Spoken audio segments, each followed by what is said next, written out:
उत्तिष्ठ नरशार्दूल कर्तव्यं दैवमाह्निकम् उत्तिष्ठोत्तिष्ठ गोविन्द उत्तिष्ठ गरुडध्वज उत्तिष्ठ कमलाकान्त त्रैलोक्यं मङ्गलं कुरु उत्तिष्ठोत्तिष्ठ गोविन्द उत्तिष्ठ गरुडध्वज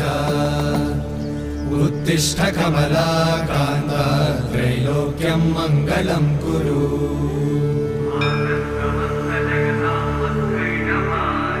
मातः समस्त जगतां मधुकैटभारे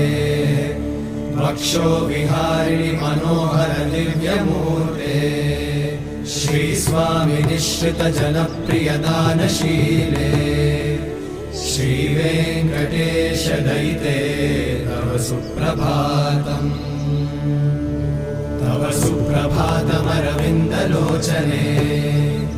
भवतु प्रसन्नमुखचन्द्रमण्डले विधिशङ्करेन्द्रवनिताभिरर्चिते वृषशैलनाथ दयिते